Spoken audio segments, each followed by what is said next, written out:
Merci beaucoup Charlotte d'avoir accepté cette invitation à témoigner. Avec plaisir. Et donc on va rentrer dans le dur du sujet. Quand et comment avez-vous découvert la méditation de pleine conscience ? Alors je l'ai découverte à travers la pratique du yoga que je fais donc depuis 10 ans et j'ai testé différentes sortes de yoga. Vinyasa, Hatha, Ashtanga. Et en fait, je pense que c'est effectivement cette pratique du yoga qui m'a amenée vers l'approche de la mindfulness. Et après, j'ai pu faire des retraites de mindfulness en France et à l'étranger. Voilà. Et après, c'est une incursion quotidienne. Et ça a démarré quand, tout ça ? Il y a 10 ans. Voilà. Donc, il y a 10 ans, ça paraissait être quelque chose de très...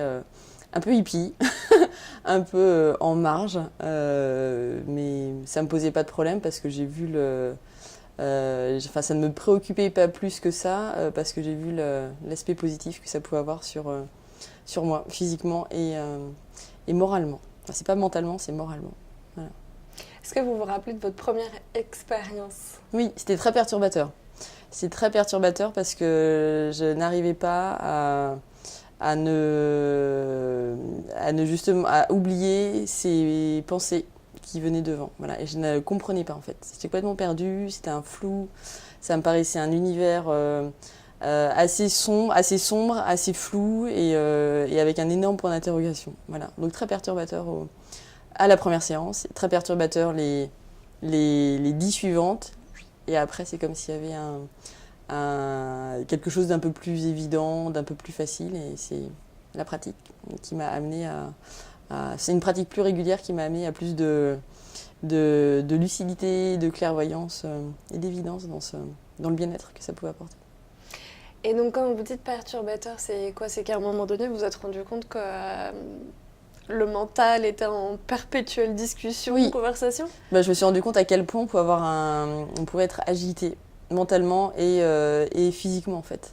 Et c'est assez violent en fait, et assez brutal quand vous vous posez, pour vous offrez ce moment-là, de réaliser à quel point en fait on est très agité. Et on est finalement dans l'agitation permanente, dans le flou, dans une espèce de petite folie. Et en fait quand on prend ce temps-là, de l'immédiateté, c'est assez, il y a une dissonance en fait entre les deux. Donc il faut accepter de quitter cette agitation pour revenir à quelque chose de plus sain et de plus posé et de plus présent. Et alors, qu'est-ce qui vous a motivé à continuer la pratique si les premières fois ont été un petit peu difficiles ? Ouais. Qu'est-ce qui vous a enclenché ? Je pense qu'instinctivement, il y avait quelque chose qui me disait de continuer, mais vraiment. Et je trouve ça, je suis assez tenace en fait, assez conquérante. Et en fait, je me suis dit que si c'était difficile au départ, ça ne pouvait être que bien après. Il y a quelque chose comme ça. Si c'est trop facile au départ, c'est pas... Moi, ça m'intéresse pas en fait. Donc ce que j'aime, c'est cette conquête, c'est cette ténacité, c'est essayer de se maîtriser, de maîtriser l'outil, la pratique, etc. pour après se dire oh, j'ai passé ce sas, j'ai passé cette difficulté, je sais à travers quoi je suis passée pour arriver à l'état dont j'ai besoin et à la pratique dont j'ai besoin. Voilà, donc c'est s'accrocher en fait. Parce que j'avais vu parce qu'on m'avait dit, des maîtres m'avaient dit que c'était très bien, que ça pouvait m'apporter plein de choses. Et je m'étais dit qu'effectivement, la vie urbaine était beaucoup trop folle pour se passer de ça. Voilà. Et qu'en vivant dans un environnement urbain, je pense qu'on a besoin de ça. Vraiment. C'est une nécessité. Alors, quelle est la pratique aujourd'hui, votre pratique ? Alors aujourd'hui, c'est quotidien, le matin, dans le métro. Voilà, tout simplement. Voilà. Donc j'ai pas besoin de casque, j'ai pas besoin d'une méditation guidée. Je le fais. Alors quand je travaille, je le fais le matin pendant le quart d'heure qui est mon trajet de métro. Voilà. Je trouve toujours un fauteuil qui est bien assis, enfin qui est confortable, pas nécessairement isolé. Justement, je trouve que c'est un effort de se dire non, je vais être au milieu des autres voyageurs et je vais voir comment je fais. Et ça me permet alors au début, je me concentre sur la respiration pour avoir ce premier point et ce premier repère. Et au bout de quelques minutes, j'arrive à ne plus être concentrée sur la respiration et juste être là, en fait, et être présente. Et ça me permet de prendre le pouls de mon état aussi. Si j'arrive pas si j'ai l'esprit qui part, si j'ai l'esprit qui, comme un enfant, repart vite vers de la perturbation, je sais que la journée va être compliquée. Et je sais donc du coup que je vais devoir faire attention à mes réactions de la journée. Je sais que je peux être plus sensible ou peut-être plus réactive ou peut-être moins patiente, moins constante. Donc, attention, c'est un warning en fait. Et si je suis bien pendant ce quart d'heure le matin, je sais que la journée va globalement bien se passer, sauf si énorme imprévu. Voilà. Donc c'est le matin dans le métro quand je travaille. Et en vacances, c'est pas plus non plus, c'est toujours le matin. Toujours le matin, au réveil, sur un balcon, face à un paysage, qui soit de montagne ou de mer. Et c'est 20, un peu plus long, 20-25 minutes. Voilà. J'adore quand c'est dans la nature et qu'il y a des bruits de nature. Voilà, ça c'est top. Voilà, donc le matin. Donc les bruits de la jungle parisienne et puis les bruits c'est ça, les bruits de la jungle du métro parisien, les gens qui rentrent, qui sortent, la sonnerie du métro, les gens qui parlent beaucoup trop fort au téléphone, tout ça, mais c'est pas grave. Enfin, c'est là, mais voilà, ça ne doit pas me perturber. Voilà. Et ça ne doit pas avoir un impact sur mon état et sur mon équilibre, en fait. Voilà. Mais oui, je préfère les bruits de la vraie jungle, pas celle urbaine. Alors, quels sont les bienfaits sur votre vie personnelle depuis que vous faites du yoga et de la méditation? Alors, sur la vie personnelle, c'est une conscience forte de la beauté de l'immédiateté. Voilà.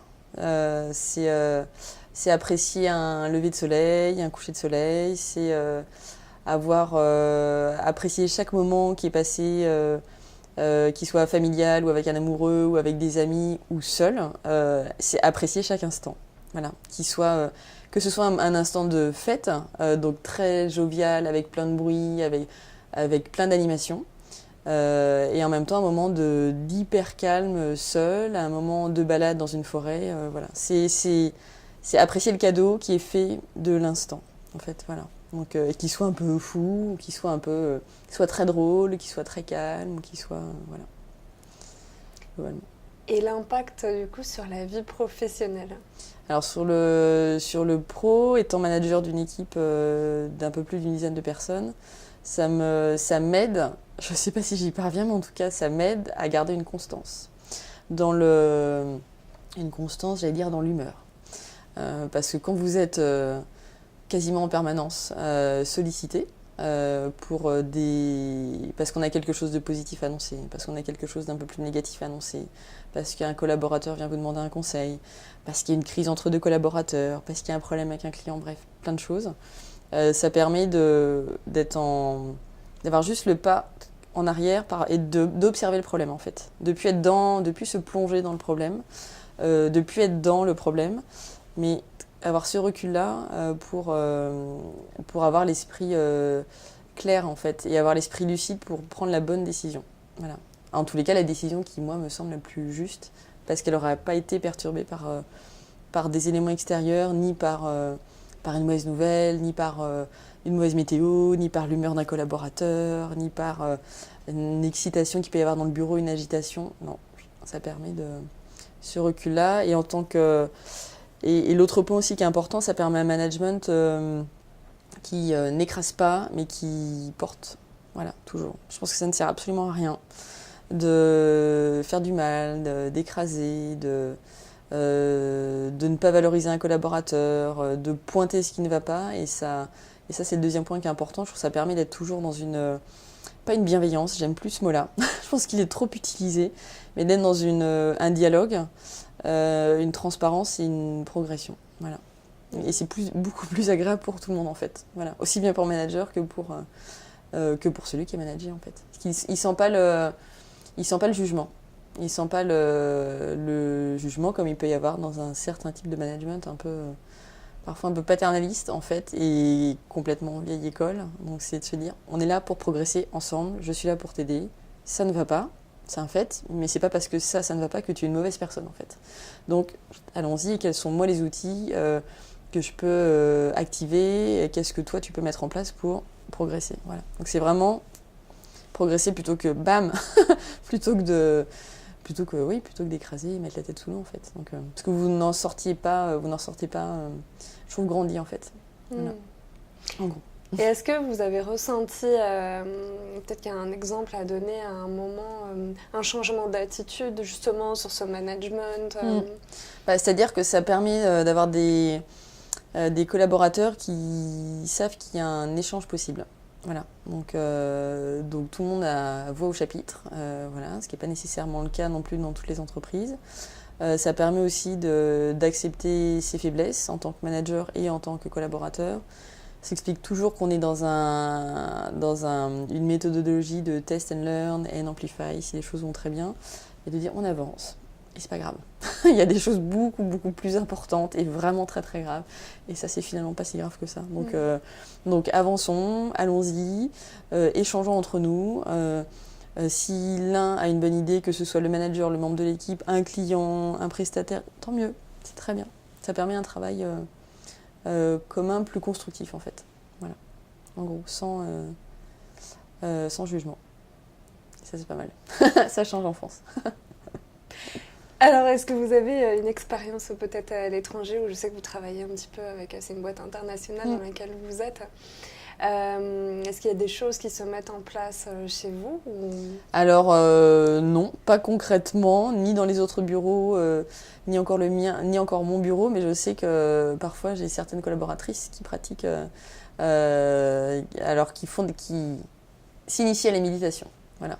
Mais c'est pas officiellement ouvert, j'allais dire, comme des jeux. C'est pas, mais de temps en temps, quand le besoin s'en fait ressentir, je sais que j'ai des collaboratrices qui se mettent en rond, qui s'assoient ensemble, et même s'il y a des candidats qui attendent, même s'il y a d'autres coups de fil, et voilà. C'est l'idée par notre office manager, en fait, et voilà, qui guide tout le monde et qui aide tout le monde à pour l'instant se concentrer sur la respiration et être là et ne pas être perturbé, être là, calme, présente, assise, voilà. Donc c'est un petit démarrage. Alors, quelles sont les qualités que vous avez développées avec cette pratique méditative ou aussi de yoga depuis une dizaine d'années ? C'est une sensibilité au présent. C'est aussi, donc ça c'est la première chose. La deuxième chose, c'est faire les choses quand finalement on a envie de les faire. Et arrêter de se poser la question, de se dire est-ce que j'y vais et est-ce que j'y vais pas.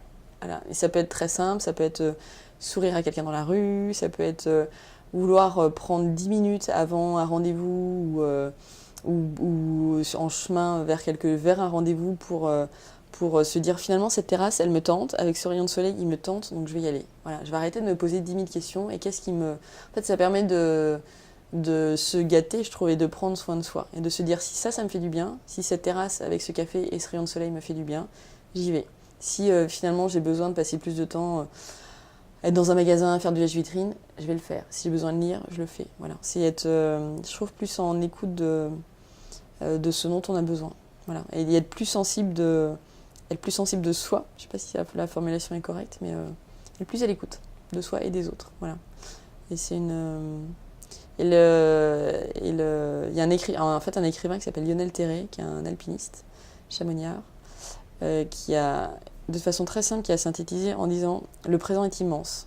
Et en fait, c'est ça. Je trouve que ça permet de la pratique du yoga, de la méditation, etc. Je trouve que ça permet de se dire « oui, le présent est immense ». Donc déjà, faisons ce que l'on a envie ou ce que l'on peut faire dans ce présent-là, plutôt que de ruminer le passé et d'anticiper le futur. Pour l'instant, personne ne le connaît. Je ne sais pas, peut-être les astres. Mais voilà, donc le présent est déjà immense. On a déjà beaucoup de choses à faire dans le présent, donc faisons-les bien, pleinement, complètement, du mieux que l'on puisse les faire, et ce sera déjà bien. Voilà. Alors pourquoi c'est important pour vous de témoigner et de nous livrer votre pratique ? Parce que moi ça m'a aidée, parce que grâce à des maîtres et grâce à des amis, j'y suis parvenue malgré les premières difficultés au démarrage, en fait, au début de la pratique.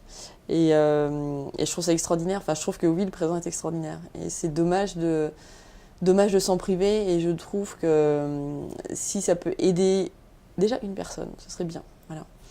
Si une personne peut comprendre via mon témoignage que la mindfulness c'est pas fantastique, en fait, c'est très très simple. C'est juste enlever des poids qui ne nous servent pas à avancer, qui ne nous servent pas à respirer, qui ne ne nous aide pas à voir le monde le plus clairement possible. Donc c'est plutôt essayer de partager, d'aider c'est pas convaincre, parce que je pense que ce serait inutile, mais d'inciter, en tous les cas, ceux qui sont prêts, ceux qui ont envie à y aller, voilà. Sans peur, sans se dire qu'est-ce que c'est que ce truc de hippie. Ben si, on aime beaucoup les hippies, mais qu'est-ce que c'est que ce truc de 68 heures ou des hippies, donc voilà. Donc c'est plutôt dans cette démarche-là, d'essayer, en tous les cas, de tenter une première fois. Je pense qui que l'on soit, on peut se rendre compte que c'est très porteur et très agréable pour soi. Et après, pour votre environnement, pro et perso. Donc c'est pas mal. Alors, quel message vous voudriez passer aux dirigeants et aux managers qui nous écoutent et qui peut-être ne connaissent pas ou sont intrigués? Je pense que ce serait un message, ça fait très politique, mais de ne pas avoir peur en fait. C'est pas grave d'aimer la mindfulness et c'est même très très bien. Pour moi, je trouve ça très très bien. Mais de ne pas avoir peur de dire qu'on le pratique, de ne pas avoir peur que des collaborateurs aient envie de le pratiquer, de ne pas avoir peur de l'inscrire dans une vie d'entreprise, de ne pas avoir peur de ce présent en fait. Je pense qu'on peut se rassurer quand on est manager par rapport à des reportings, par rapport à des chiffres, par rapport à des succès qu'on a pu avoir dans le passé, par rapport à des succès qu'on aura dans le futur. Ok, ce qui compte c'est ça. Ce qui compte c'est ce présent-là et c'est ce moment-là. Et voilà. Merci beaucoup pour ce témoignage. Merci. Et puis à très bientôt. À bientôt.